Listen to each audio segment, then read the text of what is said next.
مش ناوي تبطل اللي انت بتعمله والقرف اللي انت بتشربه ده.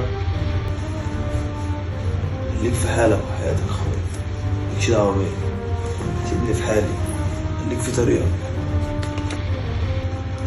شايف الفلوس؟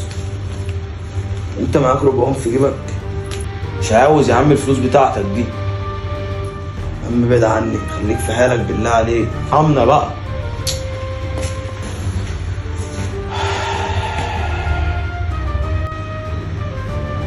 انت ازاي نايم مبسوط كده؟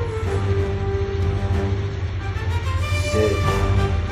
لو معايا فلوس، معايا كل حاجة، انت مش لاقي تاكل مع انك اخويا، بس عندك حاجة مش عندي.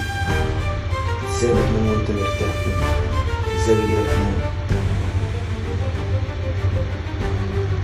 انا اللي غلط ولا انت اللي صح؟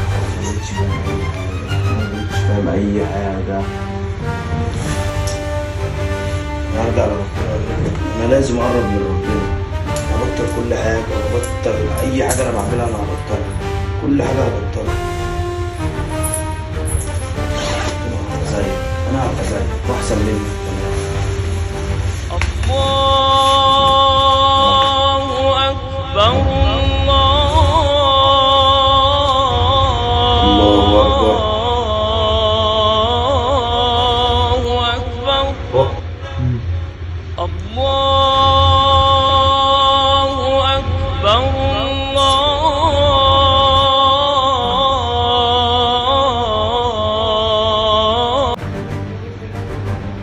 ازاي انا بصلي وبعمل كل حاجة قريبة من ربنا ومعيش فلوس؟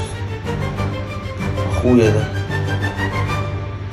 ده اللي بيعمل كل حاجة تبعده عن ربنا، مع الفلوس دي كلها وعايش مبسوط وبيسهر وبيركب عربيات وبيروح ويجي، وانا اللي قريب من ربنا اهو الحال واقف. انا هبقى زيه، انا همشي في نفس الطريق اللي هو بيمشي فيه.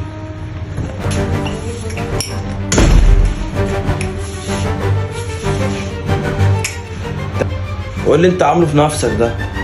هي الادوار اتبدلت ولا ايه؟ انا كنت طول ما انا ماشي في الطريق دوت ولا كنت بعرف اكل ولا اشرب، وكنت ببص لك على الفلوس وعلى النعمه اللي انت نايم فيها. فلوس ايه يا عم وزفت ايه وعربيات ايه؟ انا عايز الفلوس. انت اللي بتقول الكلام ده؟ انت ما ينفعش انت اللي تقول الكلام ده. يعني انا بعد ما بعد الطريق اللي انا كنت ماشي فيه اللي كان موديني في داهيه ومضيعني، ترجع انت تسيب طريق ربنا وتمشي في طريق المعاصي؟ ده انا يا راجل ما صدقت بعدت عنه، وان انا وانت هنمشي في طريق صالح وطريق كويس، ترجع انت تمشي في نفس الطريق اللي انا كنت فيه؟ انت عارف ان السكه دي كانت اخرتها ايه؟ مالكش دعوه يا عم، مالكش دعوه، عشان انت عارف انا ممكن اعمل ايه. ما تخليش الشخص القديم يطلع فيك. هتعمل ايه يعني؟ انت عارف انا ممكن اعمل ايه. عملت لي ايه الفلوس؟ هتعمل لي ايه الفلوس لما ادخل النار؟ هتقول هتعمل لي ايه الفلوس؟ بس انت صح، انا اللي الشيطان لعب في دماغي، انا اللي الشيطان لعب في دماغي وكان بيحاول يأذيني.